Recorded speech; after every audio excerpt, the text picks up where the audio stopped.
Vertical circular motion हम लोग पढ़ेंगे आज।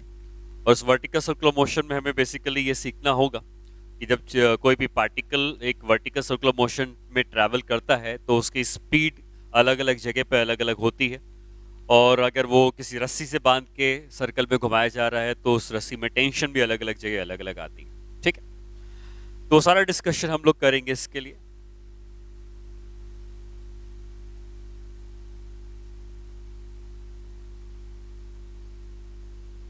तो मान लेते हैं कि हमने एक पार्टिकल को एक रस्सी से बांधा है और फिर हमने उसको एक वर्टिकल सर्कल में घुमा दिया।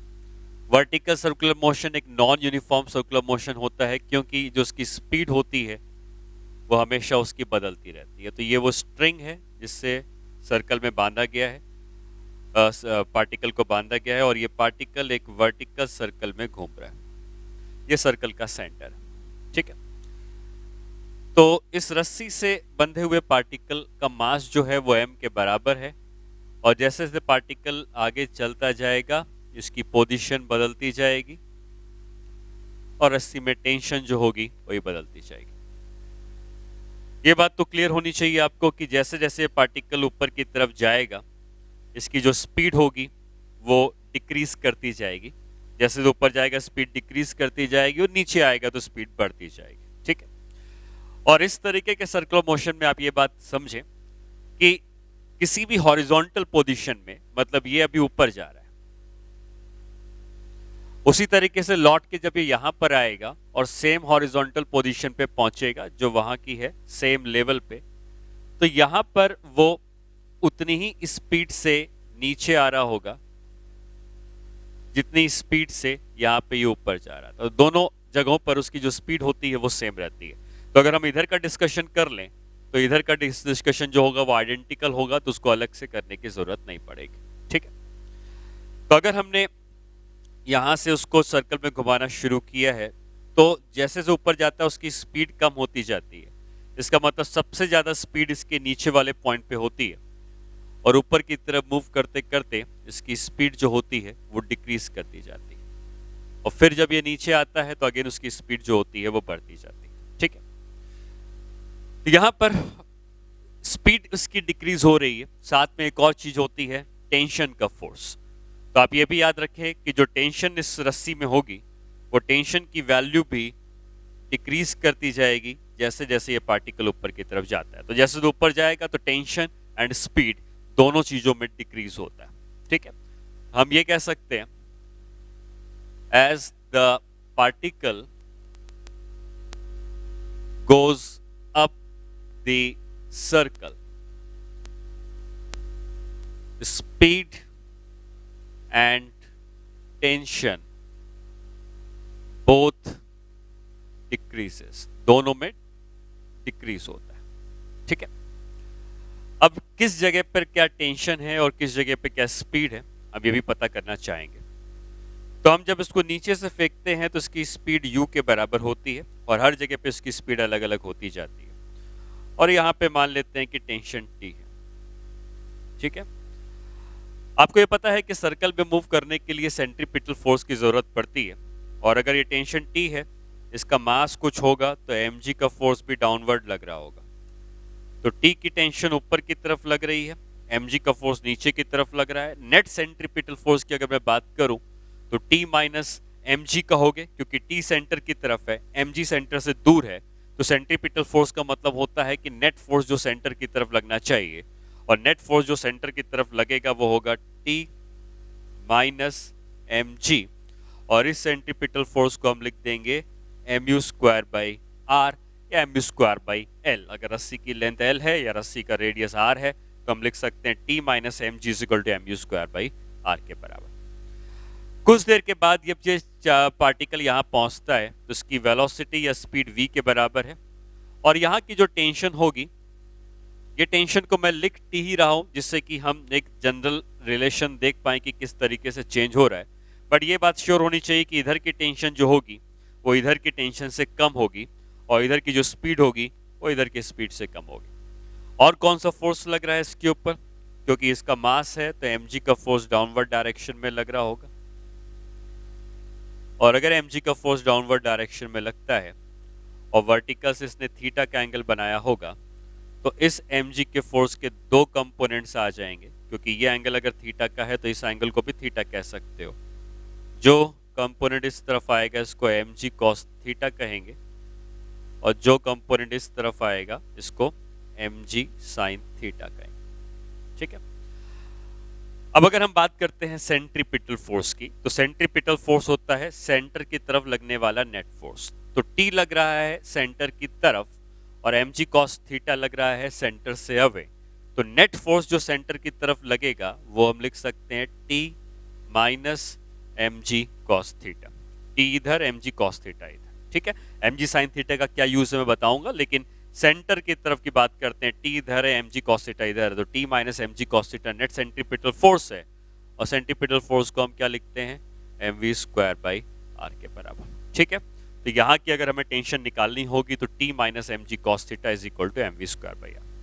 mg sin थीटा का क्या काम है, तो actually mg sin theta circle के टेंजेंट की तरफ लग रहा है। तो दो फोर्स होते हैं, एक सेंट्रीपिटल फोर्स होता है जो सेंटर की तरफ लगता है, और एक टेंजेंशियल फोर्स होता है जो सर्कल के टेंजेंट की तरफ लगता है। ये जो टेंजेंशियल फोर्स है ये टेंजेंशियल एक्सेलरेशन बनाता है, और ये टेंजेंशियल एक्सेलरेशन इस तरफ लगेगा जो कि उसकी वेलोसिटी के अपोजिट है। तो ये टेंजेंशियल एक्सेलरेशन इसकी स्पीड को घटाता जाएगा, तो जैसे जैसे ऊपर चलता जाएगा ये टेंजेंशियल एक्सेलरेशन इस तरफ लग के उसकी स्पीड को घटाएगा। तो ये एक टेंजेंशियल फोर्स है जिससे कि टेंजेंशियल एक्सेलरेशन आएगा। ठीक है, उसको हम बाद में और समझते हैं। जब यहां पहुंच गया तो मैं स्पीड को v ही लिख रहा हूं, बट अगेन ये v जो होगा इस वाले v से कम ही होगा, और यहां पे टेंशन का फोर्स इस तरफ लग रहा होगा और mg का फोर्स वर्टिकली डाउनवर्ड लग रहा होगा। अगर mg का फोर्स वर्टिकली डाउनवर्ड लग रहा है तो हम ये कह सकते हैं कि mg का कोई भी कंपोनेंट इस तरफ नहीं आएगा जो सेंटर की तरफ के लिए उसका यूज किया जा सके। तो सेंट्रीपिटल फोर्स यहाँ पर सिर्फ T ही रहता है, और हम यहाँ पे लिख सकते हैं कि T is equal to mv square by r। ठीक है, तो यहाँ पे था T minus mg cos theta is equal to mv square by r, और यहाँ पे होता है T is equal to mv square by r, और इस जगह पे होता है T minus mg is equal to mu square by r। Circle में हॉरिजॉन्टल पोजीशन के जब ऊपर चला जाता है तो हम एंगल वर्टिकल से ही कैलकुलेट करते हैं, लेकिन हम ऊपर वाले वर्टिकल से कैलकुलेट करेंगे। तो जब तक ये नीचे होता है एंगल हम वर्टिकल से इधर से कैलकुलेट कर रहे थे, और जैसे ही ऊपर चला जाएगा एंगल हम वर्टिकल से इधर से कैलकुलेट करेंगे। यहाँ पे इसकी स्पीड मान लेते हैं v है, अगेन टेंशन का फोर्स कहीं इस डायरेक्शन में लग रहा होगा, mg का फोर्स इस तरफ लग रहा है, और अगर हम mg के फोर्स के अगेन दो कंपोनेंट्स लेते हैं, ये थीटा है तो इसको भी थीटा कह सकते हैं। तो mg का कंपोनेंट जो इस तरफ आएगा, इस तरफ वाला कंपोनेंट वो लिख सकते हैं mg cos थीटा। ठीक है, और इस तरफ जो कंपोनेंट आएगा mg का उसको हम लिख सकते हैं mg sin थीटा। अगेन आप अगर देखें तो ये mg sin थीटा टेंजेंट की तरफ लग रहा है, यहाँ भी mg sin थीटा टेंजेंट की तरफ लग रहा था, यहाँ पे mg टेंजेंट की तरफ लग रहा है। तो tangential force mg sin theta है, टेंजेंशियल फोर्स mg है, tangential force mg sin theta है। अब सेंट्रीपिटल फोर्स कितना है, तो सेंट्रीपिटल फोर्स होता है सेंटर की तरफ लगने वाला टोटल फोर्स। तो सेंटर की तरफ दो फोर्स लग रहे हैं, एक टेंशन T का फोर्स लग रहा है, एक mg cos थीटा लग रहा है। क्योंकि दोनों ही सेंटर की तरफ लग रहे हैं तो दोनों को ऐड किया जाएगा और लिखेंगे हम T plus mg cos theta is equal to mv square by r के बराबर। ठीक है, तो क्या रिलेशन में चेंज आया, जब वो सेंटर के नीचे था तो T minus mg cos theta mv square by r के बराबर था, और जब ये सेंटर के ऊपर चला गया तो T plus mg cos theta mv square by r के बराबर हो गया। थीटा हमेशा वर्टिकल से एंगल होगा। जब इधर पहुंचेगा और इसकी स्पीड मान लेते हैं v, अगेन ये v घटता जा रहा है, टेंशन भी घटती जा रही है। यहाँ पे अगर हम देखें तो टेंशन T इस तरफ लग रही होगी और इसका जो वेट होगा वो भी नीचे की तरफ लग रहा होगा। तो टेंशन भी नीचे, mg भी नीचे, ये दोनों सेंटर की तरफ लग रहे हैं, मतलब दोनों जुड़ जाएंगे और लिखेंगे T plus mg is equal to mv square by r के बराबर। ठीक है, तो ये जो जनरल पोजीशंस हैं उसमें आपको टेंशन निकालने का तरीका क्लियर होना चाहिए। सबसे नीचे वाली पोजीशन में T minus mg mu square by r था, सबसे ऊपर वाली पोजीशन में T प्लस mg, क्योंकि दोनों सेंटर की तरफ लग रहे हैं, mv स्क्वायर बाई r है।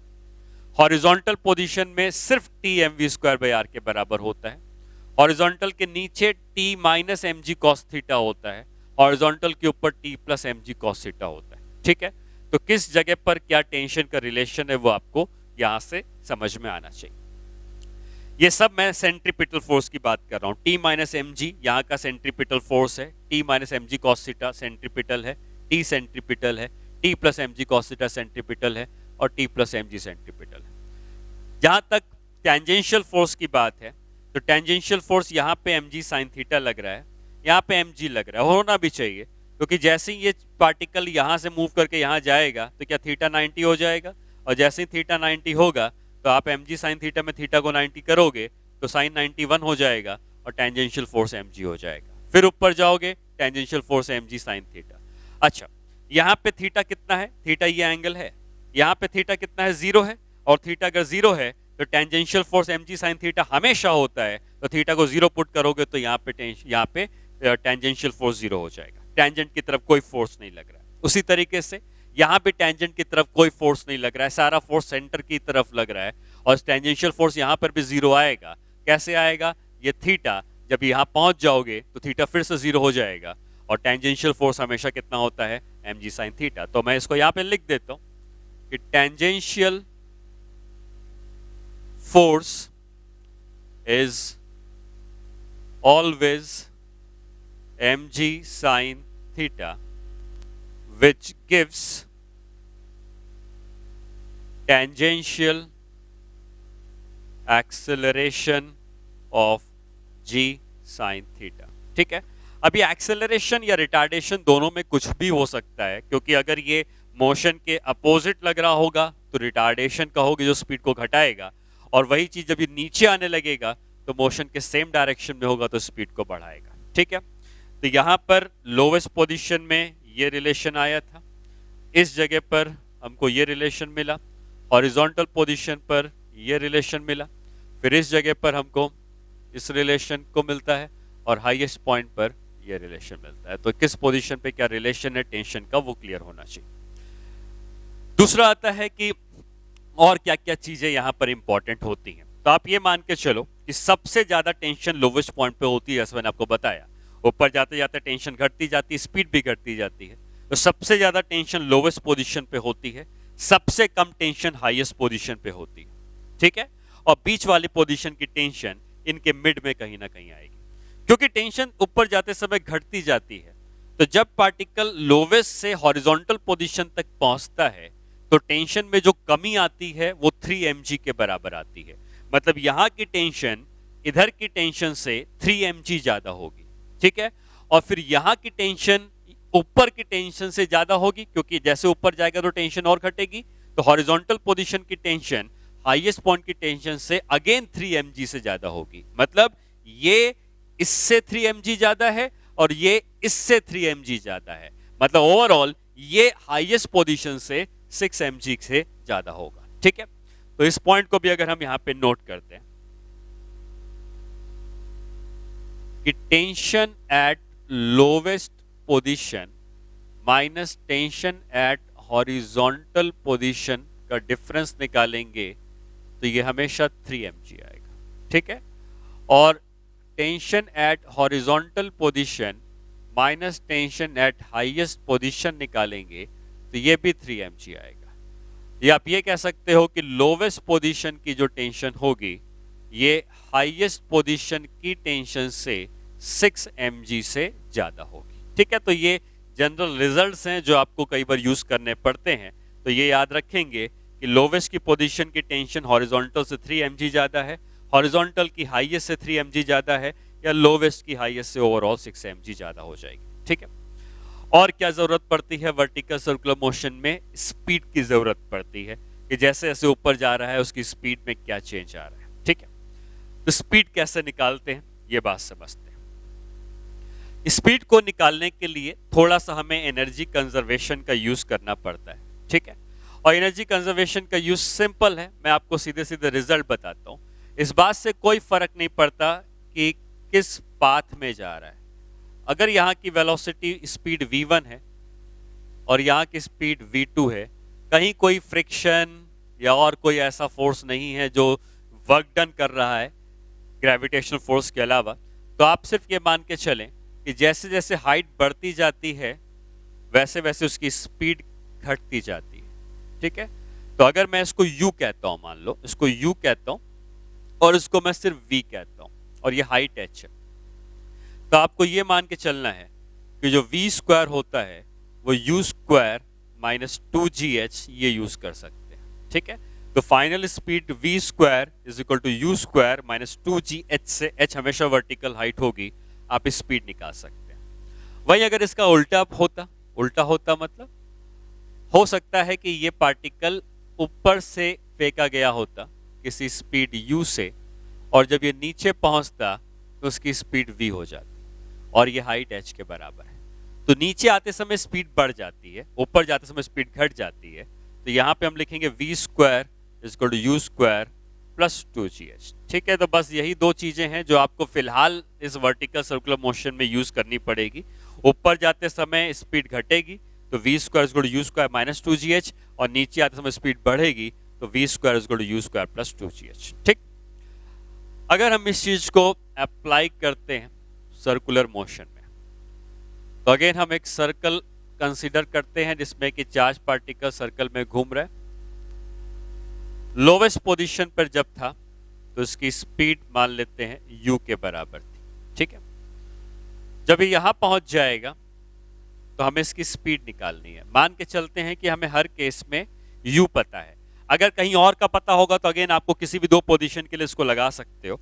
मैं मान के चल रहा हूं कि लोवेस्ट पोजीशन पे u पता है, और जब ये थीटा का एंगल बनाता है तो यहाँ पे उसकी क्या स्पीड है ये हमको पता करनी है। ठीक है, ये स्पीड को मैं v कह देता हूँ। तो आपको बेसिकली करना क्या है, अगर u पता है और v निकालना है तो हाइट पता करनी होती है, और अगर ये एंगल थीटा है, आप यहाँ से एक परपेंडिकुलर अगर ड्रॉप करते हैं, ठीक है, ये रेडियस r का है तो ये डिस्टेंस r cos थीटा का हो जाएगा, और अगर ये डिस्टेंस r cos थीटा का है तो ये पूरा कितना था, रेडियस का था, तो ये डिस्टेंस कितना हो जाएगा, r minus r cos theta.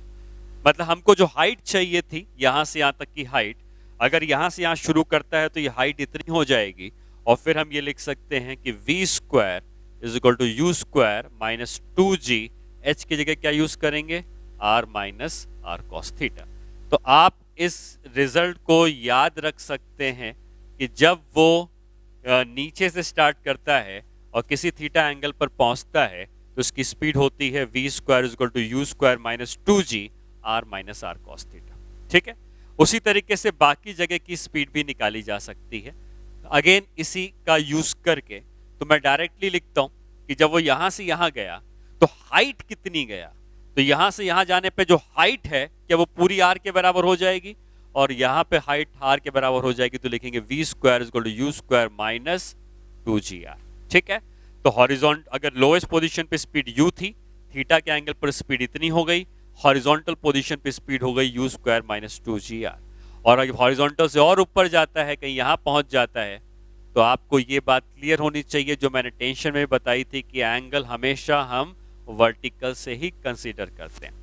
अब हमें अगर यहाँ की स्पीड निकालनी है, कितनी है, v square is equal to u square minus 2g, h हमें निकालना है, हमें ये हाइट निकालनी है कि यहाँ से यहाँ तक कितनी हाइट चला गया। अगेन जैसे r का हम यहाँ पे कंपोनेंट लेके निकालते तो आप रिजल्ट याद रखें कि ये हो जाता है r plus r cos theta. ठीक है, जब हम यहाँ पे निकाल रहे थे तो r minus r cos theta होता है, जब हॉरिजॉन्टल के ऊपर चला जाता है तो r plus r cos theta हो जाता है, और जब हाईएस्ट पोजीशन में पहुंच जाएगा तो क्या होगा बता सकते हैं, यहाँ पर इनिशियल था, यहाँ पर फाइनल था, कितनी हाइट चला गया, ये रेडियस प्लस ये रेडियस, 2r का रेडियस ऊपर चला गया है, तो यहाँ पे हम लिख सकते हैं कि v square is equal to u square minus 2g times 2r, तो क्या हम इसको लिख सकते हैं 4gr के बराबर। ठीक है, 2gh और h यहाँ से यहाँ तक का 2r है तो 4r हो जाएगा। तो जितना भी वर्टिकल सर्कुलर मोशन का जो बेसिक स्टार्ट होता है वो बेसिक यहीं से स्टार्ट होता है कि आपको टेंशन हर जगह पे पता होनी चाहिए और स्पीड निकालने का तरीका पता होना चाहिए। स्पीड निकालने के लिए लोवेस्ट पॉइंट की स्पीड पता है तो हॉरिजॉन्टल के नीचे हॉरिजॉन्टल, हॉरिजॉन्टल के ऊपर हाईएस्ट, यहाँ पर आ गया।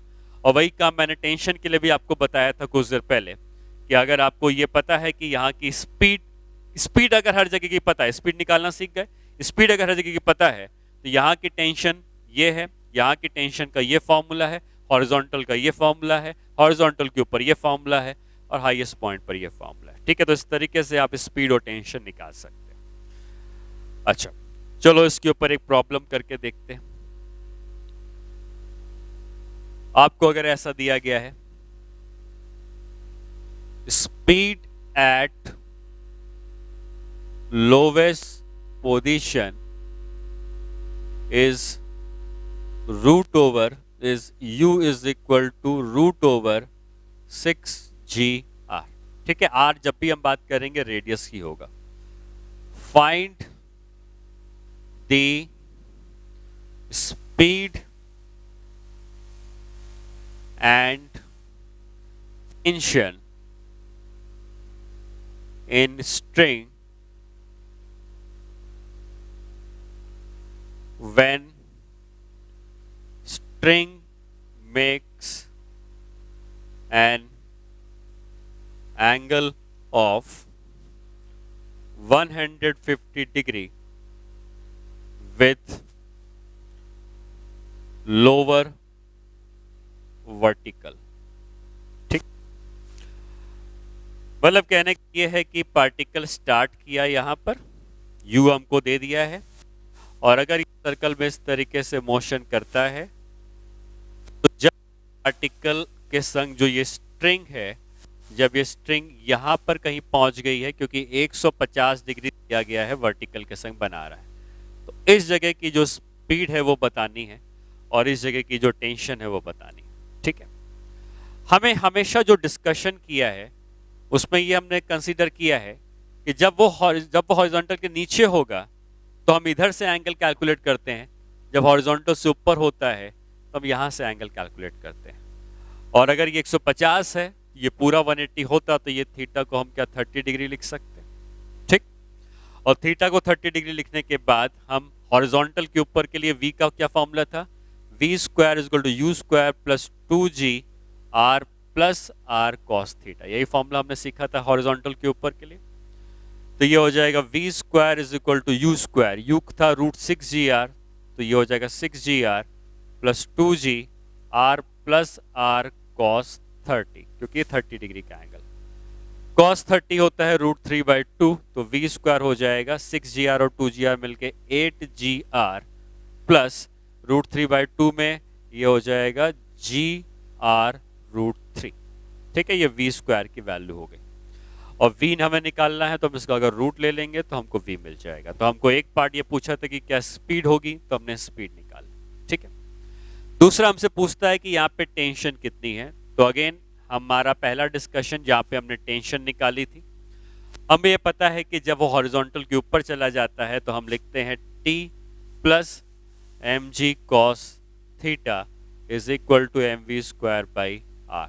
ठीक है, तो t plus mg cos 30 degree is equal to m by r, v square की वैल्यू ये लिखी है 8gr plus gr√3। Radius cancel out हो जाएगा। ठीक है, और यहाँ पे हम ये कह सकते हैं cos 30 √3/2 होता है, और यहाँ पे कितना बचेगा, रेडियस कैंसिल होने के बाद 8mg प्लस √3mg, ये राइट हैंड साइड में बचा, और ये इधर चला जाएगा तो cos 30 √3/2 होता है, तो √3/2mg। ठीक है, तो टेंशन की वैल्यू कितनी आ जाएगी, इसमें से ये चला जाएगा तो 8mg माइनस या प्लस √3/2mg, ये उस जगह की टेंशन हो जाएगी। तो तरीका आपको क्लियर होना चाहिए कि तरीका मैंने आपको क्या बताया। अगर आपको यहाँ की स्पीड पता है तो आप यहाँ की स्पीड निकाल सकते हो। कैसे निकाल सकते हो, v square is equal to you square minus 2gr plus r cos theta से, जहाँ पे थीटा वर्टिकल से एंगल होता है। हमें 150 डिग्री लोअर वर्टिकल से दिया है तो अपर वर्टिकल से 30 डिग्री हो जाएगा, उसका यूज किया। और एक बार आपने v निकाल लिया तो टेंशन निकालने के लिए मैंने आपको ये फॉर्मूला बताया था वर्टिकल के ऊपर के लिए, तो t plus mg cos theta is equal to mv square by r, और जो v हमने निकाला था यहाँ पुट कर देंगे तो टेंशन की वैल्यू आ जाएगी। ठीक है, तो इस तरीके से हम वर्टिकल सर्कुलर मोशन में किसी भी जगह की स्पीड या टेंशन निकाल सकते हैं अगर हमको लोवेस्ट पोजीशन के बारे में पता है। ठीक है, एक क्वेश्चन करते हैं इसके ऊपर, और इसमें क्या है कि आपको दिया है कि the ratio of tension force at lowest and highest position is 3:2. Find the speed at the lowest position. ठीक है, हम जो भी क्वेश्चन कर रहे हैं ये मान के चल रहे हैं कि स्ट्रिंग से बांध के पार्टिकल को वर्टिकल सर्कल में घुमाया गया है और लोवेस्ट पॉइंट की टेंशन और हाईएस्ट पॉइंट की टेंशन का रेशियो 3:2 है। तो हम ये कह सकते हैं कि जो लोवेस्ट पॉइंट की टेंशन है और जो हाईएस्ट पॉइंट की टेंशन है इसका रेशियो अगर 3:2 दिया है तो tension at lowest position is equal to 3/2 times of tension at the highest position, ये लिख सकते हैं। हमको एक और रिलेशन पता है जो मैंने आपको कुछ देर पहले बताया था, और ये था कि लोवेस्ट पॉइंट की टेंशन हाईएस्ट पॉइंट की टेंशन से 6 mg ज्यादा होती है। ठीक है, ये होता है। तो अगर मैं हाईएस्ट पॉइंट की टेंशन को यहां से निकालता तो ये होती 2/3 टाइम्स ऑफ लोवेस्ट पोजीशन, मतलब ये इधर चला जाता तो हाईएस्ट पॉइंट की tension 2/3 times of tension at the lowest position होती, और ये उठा के मैं इधर रख देता।